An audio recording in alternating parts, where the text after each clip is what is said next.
Friends, അസ്സലാമു അലൈക്കും, welcome back. ഞാൻ ഇവിടെ ചക്ക ഇടയാണ് ഉണ്ടാക്കാൻ പോകുന്നത്. നല്ലൊരു ഈസി റെസിപ്പിയാണ്, മിക്ക ആൾക്കാർക്കും അറിയാം. പിന്നെ ഇവിടെ ചക്ക ഇരുന്നപ്പോൾ അത് ഉണ്ടാക്കാമെന്ന് വിചാരിച്ചു. അപ്പോൾ തന്നെ നിങ്ങളെ കാണിക്കാമെന്ന് വിചാരിച്ചു. അത്രമാത്രം, അല്ല നിങ്ങൾക്ക് അറിഞ്ഞുകൂടാത്തതുകൊണ്ടൊന്നും അല്ല. നല്ല ഈസി റെസിപ്പിയാണ്. പിന്നെ മെയിനായിട്ട് വേണ്ടത് ചക്കയാണ്. ചക്ക ഇച്ചിരി പഴുത്ത ചക്കയായിരിക്കണം, തീരെ പച്ചയാൻ പറ്റത്തില്ല. പക്ഷേ ഇത്തിരി മധുരം കുറഞ്ഞാലും കുഴപ്പമില്ല, നമ്മൾക്ക് മധുരം ഇടുന്നുണ്ടല്ലോ, അപ്പോൾ നമുക്ക് അഡ്ജസ്റ്റ് ചെയ്യാം. പിന്നെ ഞാൻ ഗോതമ്പാണ് എടുത്തിട്ടുള്ളത്. അരി വലിയ ടേസ്റ്റ് കാണില്ല. പിന്നെ തേങ്ങ, ഒരു മീഡിയം ടൈപ്പ് തേങ്ങ. പിന്നെ നമുക്ക് ആവശ്യത്തിന് മധുരം, നമ്മളുടെ കണക്ക് പോലെ മധുരവും നമുക്ക് എടുക്കാം. ഞാൻ ഇവിടെ ശർക്കരയാണ് എടുത്തിട്ടുള്ളത്. അപ്പോൾ നമുക്ക് അതിലേക്ക് വേണ്ടി ആവശ്യത്തിന് ഒരു പരുവത്തിന് അത് കുഴച്ചെടുക്കണം. അതിന് വേണ്ടിയിട്ടുള്ള വെള്ളമാണിത്. നമ്മൾ എടുത്ത മാവിനനുസരിച്ച് നമുക്ക് വെള്ളം. പിന്നെ അതിൽ 2 സ്പൂൺ ഉപ്പാണ് ചേർക്കേണ്ടത്. പിന്നെ അധികം ഉപ്പ് വേണ്ട, എങ്കിൽ കൂടിപ്പോവും. നമ്മൾ മീഡിയം, നമുക്ക് മനസ്സിലാവുമല്ലോ, ആ രീതിയിൽ ഉപ്പിടണം. പിന്നെ നമുക്കത് കുഴച്ച് കൊടുക്കാം. ഞാൻ വീഡിയോ എടുക്കുന്നതുകൊണ്ട് ആണ് കേട്ടോ ഞാൻ ഈ സ്പൂണ് യൂസ് ചെയ്യുന്നത്, അല്ലെങ്കിൽ കൈ വെച്ച് യൂസ് ചെയ്യുന്നതാണ് നല്ലത്. പിന്നെ ഒരു സ്പൂൺ വെച്ചും യൂസ് ചെയ്യാം. ലാസ്റ്റ് ആകുമ്പോൾ നമുക്ക് എന്തായാലും കയ്യിൽ യൂസ് ചെയ്തേ പറ്റൂ. അപ്പോൾ ഈ പരുവാണ് നല്ലത്. തീരെ കട്ടി പരുവത്തിലാക്കിയാലും നമ്മൾ ഹാർഡായി പോകും നമ്മൾ ഉണ്ടാക്കിയെടുക്കുമ്പോൾ. അപ്പോൾ ഈ ചെറിയൊരു ലൂസി ആയിട്ട് വേണം ഇത് നമ്മൾ കുഴച്ചെടുക്കാനായിട്ട്. ലാസ്റ്റ് നമ്മൾ എന്തായാലും കൈ യൂസ് ചെയ്തേ പറ്റത്തുള്ളൂ. അതുകൊണ്ട് വലിയ ഫോർമാലിറ്റി ഒന്നും ഞാൻ കാണിക്കില്ല. അപ്പോൾ ഇനി നമ്മൾ കൈ വെച്ച് ഒന്നുകൂടെ നല്ല ഇതിനെന്ന് വെച്ചാൽ ചെറിയ കട്ട കാണും ഇടയ്ക്ക്. അപ്പോൾ അതൊക്കെ ഒന്ന് മിക്സ് ചെയ്ത് നമ്മൾ കുഴച്ച് കൊടുക്കണം. കൈ നല്ലോണം കഴുകണം കേട്ടോ. എന്നിട്ട് നല്ലോണം കുഴച്ചെടുക്കണം.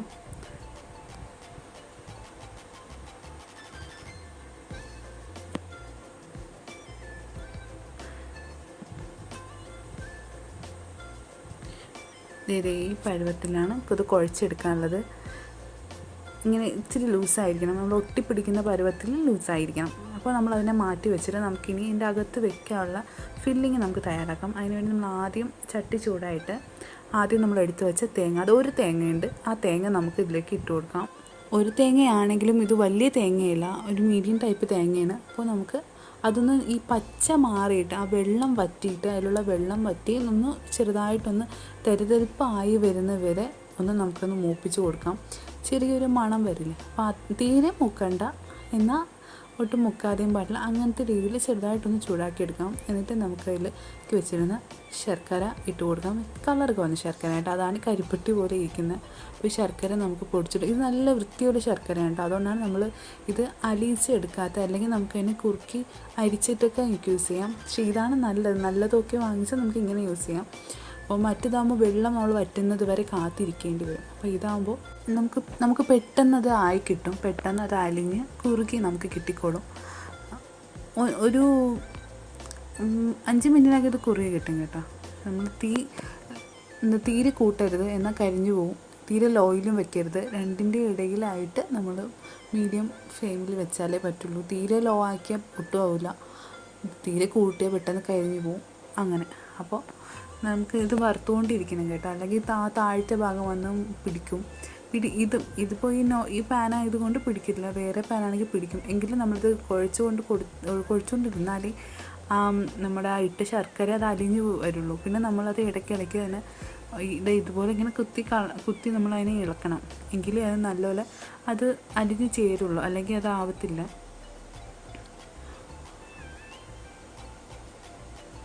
ഇനി നമുക്കിതിൻ്റെ മെയിൻ പാർട്ടായ ചക്ക ഇട്ട് കൊടുക്കാം. ഇത് വലിയ മധുരമുള്ള ചക്കയില്ല കേട്ടോ, പക്ഷേ നമ്മളിതിൽ മധുരം നമ്മൾ ഇടുന്നത് കൊണ്ട് നമുക്കിതിൽ മധുരം ഇല്ലെങ്കിലും കുഴപ്പമില്ല. പക്ഷേ ഇച്ചിരി പഴുത്തതായിരിക്കണം, ഈ പരുവമായിരിക്കണം. തിരി പഴുക്കാനും പാടില്ല, എന്നാൽ പഴുക്കാതിരുന്നാലും ശരിയാവില്ല, മധുരം പിടിക്കില്ല. അപ്പോൾ ഈ ഒരു പരുവത്തിലാണെങ്കിൽ ഓക്കെ. എന്നിട്ട് നമുക്ക് നല്ലോണം മിക്സ് ചെയ്തിട്ട് ഇളക്കി കൊടുത്തുകൊണ്ടിരിക്കാം. എങ്കിലേ ആ മധുരം പിടിക്കത്തുള്ളൂ. നമ്മൾ ഒരിടത്തിട്ടിരുന്ന ആ ഇട്ടിരിക്കുന്ന ഭാഗം മാത്രമേ മധുരം പിടിക്കുള്ളൂ. ഇതിപ്പോൾ എല്ലായിടത്തും മധുരം പിടിക്കണമെങ്കിൽ നമുക്ക് നല്ലോണം അതിനെ മിക്സ് ചെയ്തുകൊണ്ടിരിക്കാം.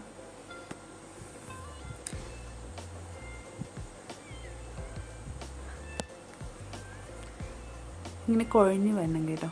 നമ്മൾ ഇട്ടപ്പോൾ ഇത്തിരി കട്ടിക്കല്ലേ ഇരുന്നത്, അപ്പോൾ തീരെ കുഴയണ്ട, എന്നാൽ നമ്മൾ കടിക്കാൻ കിട്ടണം. ആ പരുവത്തിൽ അതൊന്നും ഇങ്ങനെ കുഴഞ്ഞ് കിട്ടിയാൽ മതി. ഇതിപ്പോൾ ആയിട്ടുണ്ട് കേട്ടോ. അപ്പോൾ ഈ പരുവത്തിൽ ആക്കിയെടുത്താൽ മതി. ഇനി നമുക്ക് അടുത്തത് വെള്ളം വെക്കാം. നമ്മൾ ഇഡ്ഡലി പാത്രത്തിലാണ് നമ്മൾ വയ്ക്കാനായിട്ട് വെക്കുന്നത്. അപ്പോൾ ഇഡ്ഡലി പാത്രം നമ്മളിവിടെ ചൂടാൻ വെച്ചിട്ടുണ്ട്. ഇനി നമുക്ക് ഫില്ലിങ് ചെയ്യാം. അപ്പോൾ നമുക്ക് ആദ്യം ഇത് പൊരിയണില നല്ല കഴുകി വൃത്തിയാക്കി വെച്ചതാണിത്. നമ്മുടെ വീടിൻ്റെ ബാക്കിൽ വളർന്നത് തന്നെയാണ് ഇത്. നമ്മൾ നേരത്തെ എനിക്കിത് കാണിക്കാൻ വിട്ടുപോയതാണ്. പൊരിയണി ഇലയിൽ ഇത് നമുക്ക് വാഴ ഇലയിലും ഉണ്ടാക്കാം. നമ്മൾ പിന്നെ പൊരിയണി ഇല ഉള്ളതുകൊണ്ട് അതിൻ്റെ മണമൊക്കെ വരുമ്പോൾ വേറെ ടേസ്റ്റ് വരും, നല്ല ഇലയപ്പത്തിൻ്റെയൊക്കെ ടേസ്റ്റ് വരും. അപ്പം അതിന് വേണ്ടിയിട്ടാണ്. അപ്പോൾ നമുക്കിങ്ങനെ ഒട്ടിച്ചു കൊടുക്കാം. അപ്പോൾ വേറൊരു പാത്രത്തിൽ നമ്മൾ ഇച്ചിരി പച്ച വെള്ളം എടുത്ത് വെക്കണം, കയ്യിൽ ഒട്ടിപ്പിടിക്കും മാവ്.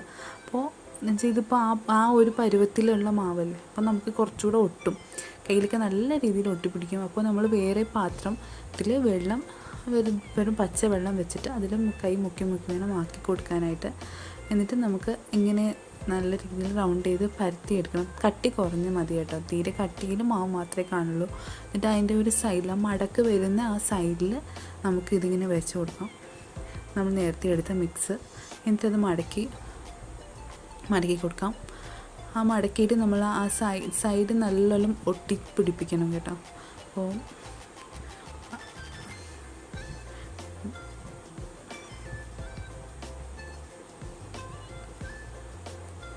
ആ സൈഡിൽ നല്ല രീതിയിൽ നമുക്ക് ഒട്ടിച്ചു കൊടുക്കാം. എന്നിട്ട് നമ്മൾ ആ 3 സൈഡിലുമായിട്ട് നമ്മൾ മടക്കും, എങ്കിലേ അത് മടങ്ങിയിരിക്കത്തുള്ളൂ.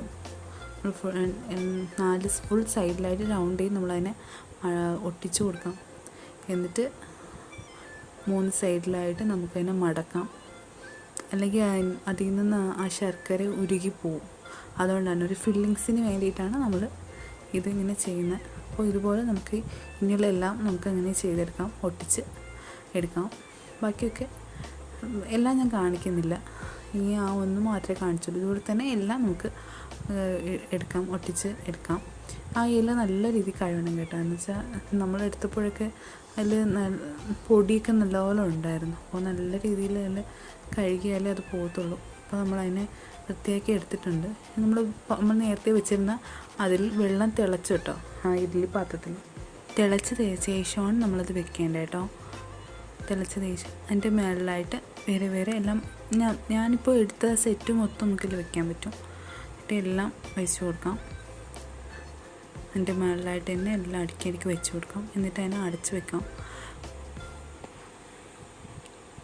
പിന്നെ ഇതൊരു അടച്ച് വെച്ച് കഴിഞ്ഞാൽ ഒരു 1/4 മണിക്കൂർ വേവിക്കണം. ആ 1/4 മണിക്കൂറിൻ്റെ ആയി കിട്ടും. അങ്ങനെ ഇപ്പോൾ 1/4 മണിക്കൂർ കഴിഞ്ഞു, അങ്ങനെ അത് വെന്ത് കിട്ടിയിട്ടുണ്ട്. ഇനി നമ്മൾ ആറണം കേട്ടോ, നല്ല രീതിയിൽ ആറിയാലേ നമുക്കൊന്ന് ഇളകി വരുള്ളൂ, അല്ലെങ്കിൽ ആ ഇലയോട് ഇളകി വരും. നമുക്ക് നല്ല സ്വാദായിട്ട് കഴിക്കാനും പറ്റില്ല. നമുക്ക് നല്ല ടേസ്റ്റിൽ കഴിക്കണമെങ്കിൽ നമ്മൾ ഒന്ന് ആറി കിട്ടണം. അപ്പോൾ ഇതിപ്പോൾ ഒരു വിധം ഒന്ന് ആറിയിട്ടുണ്ട്. അപ്പോൾ നമുക്കിതൊന്ന് ഇളക്കി നോക്കാം. ആയിട്ടുണ്ട് കേട്ടോ, നല്ല ടേസ്റ്റായിരുന്നു, എല്ലാവർക്കും ഇഷ്ടപ്പെട്ടു. ആ ചക്കയുടെ മണവും മധുരവും കൂടെയൊക്കെ ആയപ്പോൾ നല്ല ടേസ്റ്റായിരുന്നു, ഭയങ്കര ടേസ്റ്റായിരുന്നു. ഗോതമ്പ് മാവിലാണ് ഏറ്റവും നല്ല ടേസ്റ്റ്, ഏറ്റവും കൂടുതൽ ടേസ്റ്റ്. അരിമാവിൽ ഇത്രയും ടേസ്റ്റ് കിട്ടുമെന്ന് എനിക്ക് തോന്നുന്നില്ല. അപ്പോൾ ഇതാണ് ഇന്നത്തെ വീഡിയോ. ഞാൻ ഇതുവരെ ഒരു കുക്കിംഗ് വീഡിയോ ഒന്നും ഞാൻ ചെയ്തിട്ടില്ല. അപ്പോൾ അതിൻ്റേതായ പോരായ്മകളും എല്ലാം കാണും. ഫസ്റ്റ് ടൈമാണ് ഒരു കുക്കിംഗ് വീഡിയോ ആയിട്ട് ചെയ്യുന്നത്. അപ്പോൾ ഇതെല്ലാവരും തയ്യാറാക്കി നോക്കുക, എല്ലാവർക്കും ഇഷ്ടം. അപ്പോൾ ഞാൻ അടുത്തൊരു വീഡിയോ ആയിട്ട് വരുന്നത് എല്ലാവർക്കും അസ്സലാമു അലൈക്കും.